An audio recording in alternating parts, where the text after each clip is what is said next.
Hey everyone, Greg here, John. Today we are going to talk to you. First of all, let me rewind a second. It's New Comic Book Day. Yes, it is. The best day of the week. The best day of any week. Thanksgiving is tomorrow. Today is the best day. New Comic Book Day. Week of whichever holiday you celebrate, Comic Book Day. Best day by far. And it's every week. It's amazing. It is amazing. So we are here to talk about, we haven't had time to read through all the comics yet. We've been working all day. But we have so far picked 2 comics each that we have really enjoyed. But before we get into those, John is going to tell you a bit about a very awesome sale that we have going on right now. Our Black Friday sale has started online. Online, yes. So 75% off everything, or up to 75% off everything online, starting today, excuse me, till the 29th. So it's online only. Start your Black Friday shopping early. And go for it. There's also a holiday gift guide that I believe was posted. If not, it will be throughout the week. Then Black Friday in store, starting at 8 p.m. All the stores open at 8. So from 8 to noon, 25% off everything. So statues, back issues. Everything. Yeah. Okay. Except for, there are some exceptions, so nobody yell at me later. Some exceptions do apply. You know how the rule, you know how it goes. Yeah, I don't think like you can get like 25% off Avengers #1 or something. Or maybe you could, I'm not sure. I don't know. All right. You may not be able to get 25% off the new releases that came out today, though. So there are some exceptions, so don't yell at me. And then from 12 o'clock noon out till Sunday night closing of all the stores, it's 20% off everything.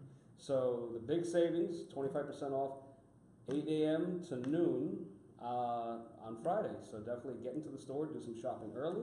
If not, you have up to 75% off online right now till the 29th. You have no excuse. Yeah, so that means once you're done watching this video, go shop. Keep watching the video. Watch us until the end. Don't just leave this second. Once you're done watching the video, go to midtowncomics.com and look for an item you really want, a statue you may like. It may have up to like 25% off, 40% off. I don't know. But there's some incredible sales out there right now going on online. Let's see, some back issues are up to 75% off. Some stuff is about up to 40% off. There's a plethora of different things. I mean, really, we are your one-stop shop for everything pop culture. And fill your house with a whole bunch of statues. I did. It's fun. Yeah, and on the blog as well, blog.midtowncomics.com, our friends over at Action Figure Junkies, they wrote a holiday guide list about like your, I think he picked more than a handful, but less than a dozen of action figures, collectibles, statues that he thinks, are really great items. And those may be on sale right now. I'm not sure. Some of them may be. I think they are. Some of them are. I don't know if all of them are, but I know some of them are. Yeah, so check that out at blog.midtowncomics.com. All right, so we have plugged Black Friday to infinity and beyond. Hopefully you guys take advantage of those sales. I know that I'm definitely tempted to go look for some back issues, especially if I can get 75% off. So that feels totally shameless saying that, but I'm sure I'm not lying. Like, if I can find some back issues that I want for up to 75% off, I'm definitely getting them. Batman statues. Batman statues for you. Sorry, can't go wrong with those. Nope. Although I'm waiting for the black and white Jason Fabok Batman statue. I really want that. I want the Nightwing, the Jim Lee black and white. Yes, that's in February. I know. That's based on Jim Lee's artwork in Hush. Yes. It's got Nightwing standing, twirling the baton. It's very cool. And you can actually twirl the baton, right? On that, I think, or not? No, it just looks like it. Yeah. I mean, you could probably break it and remold it so you could spin it, but don't give me any ideas. Don't give me any ideas. All right, so let's get into our 2 picks. Sure. So up first, I read this comic yesterday, Venom #1 from Marvel. Brand new Venom series. A lot of people have been wondering who is wearing the symbiote. It started off as Peter Parker. He was a good guy, obviously, wearing the suit, didn't realize what it was, eventually parted ways with it. The Venom symbiote, it felt betrayed and hurt. It slithered its way onto Eddie Brock. They were bad guys together. Then they turned into really violent and lethal anti-heroes, Lethal Protector. And then, after many, I don't know how much time it was in continuity of the Marvel Universe, but eventually it ends up on another guy very briefly, And then it goes to Mac Gargan, who many people know as Scorpion. And Scorpion was, of course, a bad guy and continued to be a bad guy as Venom. But then the symbiote went on Flash Thompson, who is a good guy. You know, people remember Flash as a bully in high school. Right. He felt bad about that. He wanted to become a better guy. He joined the military. He lost his leg serving his country. And the symbiote was given to him by, I believe it was the government, and gave him a chance to do some good. And, you know, with the symbiote, he had legs again, and he became a hero who struggled with the symbiote. And then Venom went to space as Flash Thompson, became a Guardian of the Galaxy. He was a good guy. So now Venom is back, and people are wondering who is wearing the symbiote, and is he really bad? Is he good now? He certainly doesn't look very good on this cover. No, he doesn't. He looks very hungry on that cover. Yes, yes. So a lot of people are, you know, speculating about who it could be. Is it Eddie Brock again? Well, let me ask you this: is it Deadpool? Is it Deadpool? No, but you can find Deadpool as Venom in Deadpool Back in Black, right? Yeah. By Cullen Bunn. I think it's next week or the week after that. I'm really excited for the issue because it's a playoff of Kraven's Last Hunt. So Deadpool wearing the symbiote runs into Kraven. That's that should be interesting. Yeah. So this is written by, no, it's all right, Mike Costa. The art is by Gerardo Sandoval. I don't want to even show any pages because there's no mystery here as to who wears the symbiote in the first issue. Sometimes these things can be dragged out a little bit. Yeah. Who's behind the mask? Who is it? And you'll usually have to wait a few issues to find out. That is not the case in Venom. Right from the get-go, you're introduced to the character. And it's not surprising at all that that is the individual who, I'd say within 3/4, actually about halfway through the issue, gets, I'm showing, actually, you know what, this is not, you can't, this doesn't reveal who's wearing the symbiote, so I'm going to show it. Yeah, show that one, that's cool. So as you can see, the artwork is great for this. I don't know if you guys have a good view there. Hopefully you do. No, they do. Yeah. So the big question here isn't who's wearing the symbiote, but what is it like when this person wears the symbiote?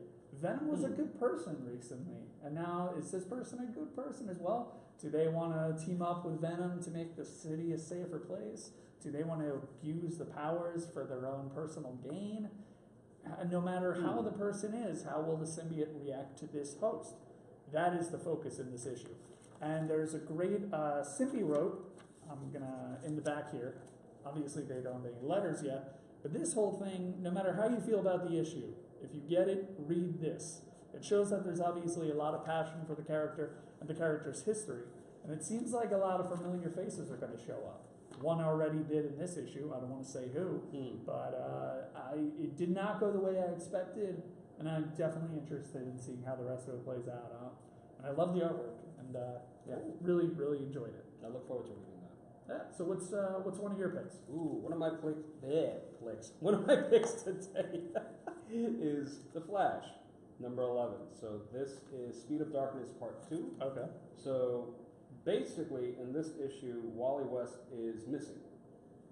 And there's consequences from the issue before that, which I'm not going to spoil, but basically he's missing. Iris, his aunt, goes looking for him and runs into Flash, of course, that's the first person she thinks that he's with. Calls him up, and then he ends up, as they're talking, an old villain shows up, Shade, or Mr. Shade, I should say, shows up, and they actually figure out that he has something to do with Wally's disappearance. So they go looking for him and end up in the Shadowlands. From there, Flash and Kid Flash have to unite and figure out, one, where's Iris, and how the heck do they get out of the Shadowlands? So this is a really cool issue. It's a lot of fun. Definitely a good read. You don't have to necessarily pick up the one beforehand to understand what's happening here. You can just pick this up and be like, oh, okay, I get it. Because basically it's all explained in there. But there's a really cool twist of events at the end, and I am not going to spoil that. So you guys have to pick this up. But this is one of my picks for the week. I know that's written by Joshua Williamson. Yes, it is. How's the artwork in there? I'm not familiar with who's currently illustrating awesome. it. There is a bunch of gentlemen. Let's see. How would you pronounce that? That's on you. I'm good. I don't want to So, buy yeah, I've nice. butchered enough Nice. with pronunciation. I believe plenty of other the videos. primary artist is David Gianfelice, it looks like. And you want to show off this page? That's pretty Yeah, I cool. think I can show off this page. I mean, this is not too much of a spoiler, but this is basically where Wally starts. And I would not want to be in this fight. This is ugly. This is not cool. But the artwork is cool. So yeah, definitely check this out. Here you go. And yeah, let us know what you think about it. I mean, I thought it was fun, and well, you're gonna read it later, so. Yeah, oh, definitely. I got my dose of Flash last night from a new episode of season 3. Was it the Kevin Smith one, or? I believe he did direct that episode last night. Okay, It was a good one. I enjoyed it. Yeah, so if you're also enjoying that show, check out the comic. I mean, come on, that's where the show is pulling all of its inspiration from. Not specifically that comic, but the source material. Yeah, I mean, the whole thing started with Flashpoint, which Times Square actually has in trade paperback. For 25% off. 25% off, yeah. Yeah, so if you haven't read Flashpoint and you're in the New York City area, go to Times Square on the 25% off shelf. You can find a couple copies of Flashpoint over there. Mm-hmm. So, and also if you're into Valiant, which also had some good releases today, Ninjak and Bloodshot USA #2. Yep. They have Ninjak Volume 1 over there and Unity Volume 1 for 25% off. That's a good deal. Man War 2 or no? I'm not sure. No, it was Unity. You're right. Okay. Sorry. But yeah, I mean those are only $9.99, the Volume 1s for Valiant. So that's a good deal, getting 25% off. Sure. But yeah, my second pick is just doing some fact checking in here. So the artist is Dionis Neves. I was unfamiliar with his work before this. Thank you. I was unfamiliar with his work. The writer is Benjamin Percy. He also does Green Arrow. Teen Titans #2. I am enjoying this, but then again, I'm a big Damian Wayne fan. So say what you will. I love the little guy. And this has been just a very entertaining comic. Right now, it's of course focused on Damian because he's the one who is forming the team. He has gathered the team, and he is the one helping the team. And it is Damian's enemies who are going after the team. So obviously, Damian is the focal point in this opening chapter, and I understand why. I mean, Batman characters, they are incredibly popular. Mm-hmm. So if you have, and with Teen Titans, it's not the first time a Robin has been on the team. Right. Nightwing, of course. So, yeah, it's a really good way to start the book. I'm loving it. I think it's very, very entertaining. I don't want to give away any spoilers here. The whole premise is Damian has got the team to group up, and now the League of Assassins is coming after them because they have an equivalent for each person on the team. It's not long in this issue before a big fight breaks out, and I love the way Ben Percy writes Beast Boy. And it's just very entertaining. I'm really, really enjoying this. It looks great visually. And yeah, it just ends on a fun note. And I want more of it. I want more Teen Titans. Really, really, really enjoying it. Check it out, Teen Titans. If you have not read this yet, check out Teen Titans Rebirth #1, then Teen Titans 1, and then Teen Titans 2. Someone just said hi. I don't have my glasses on, but hello back to you, and thank you for tuning in. And also, if you do have any questions and we spot them, let us know, and we'll respond. As best as we can. Yes. All right, so you have another pick. Yes, I have another pick, and this one is Deathstroke. Slade Wilson. #7 to be exact. Now, this is a really cool issue. I don't know whether I should spoil this or not, but let's just say he's going up against an adversary that's pretty much a really big deal in the DC universe.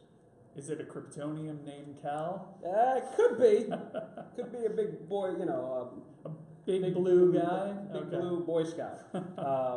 Which it actually is. And I think this is sorry, spoilers. Anyway, this is an awesome issue just because I think this is the first time they actually go up against each other. In Rebirth, yes, but in their history, I know Deathstroke has had a chase sequence with Superman. And Superman was impressed by Deathstroke because Deathstroke, despite Superman having super speed and X-ray vision, Deathstroke was able to use his own agility and intellect to temporarily evade the Man of Steel and hide from him.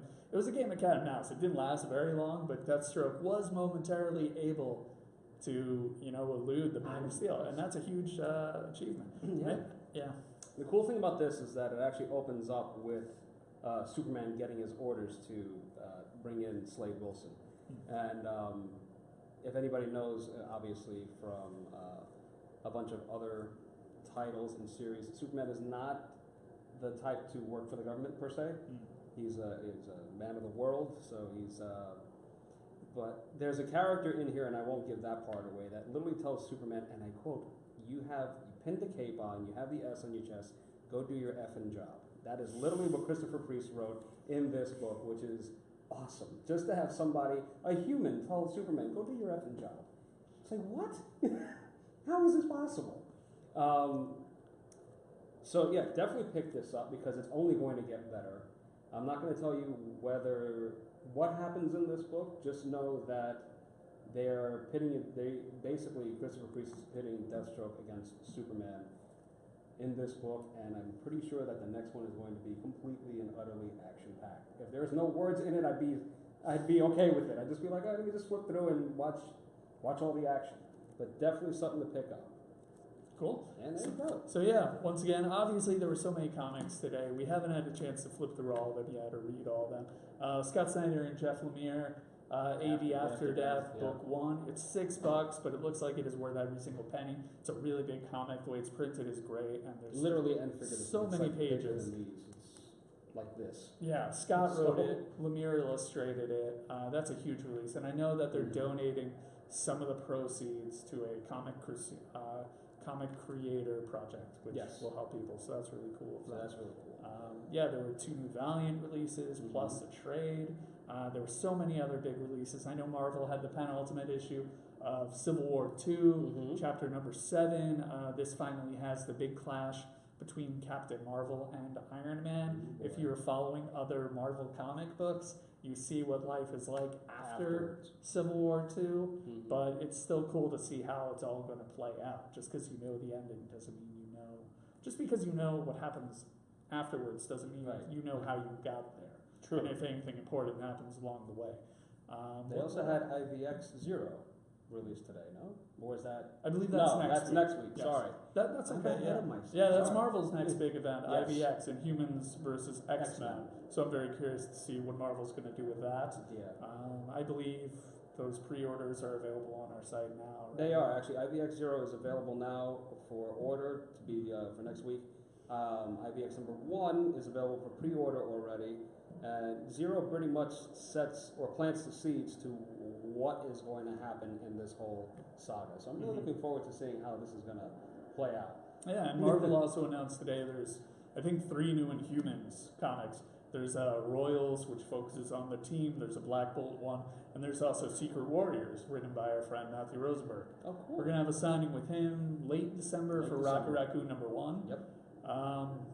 Yeah, that should be cool. Yeah. I'm hoping for the best with those. And we had the Rebirth hardcover trade. Yes, that's a huge release. Yeah.